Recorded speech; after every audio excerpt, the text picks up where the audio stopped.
Ubora wa msingi ulio nao unadhihirisha ubora wa maisha utakao kuwa nao leo au utakao kuwa nao kesho.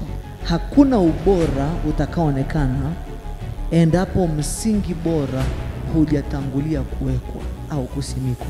Ukubwa au ubora wa kimaisha unaotamani uonekane baadaye, uonekane baada ya sasa, unasababishwa na aina ya msingi ulio nao. Msingi unaweza ukatengenezwa muda wowote na mahali popote endapo mwanzo mpya umetangazwa.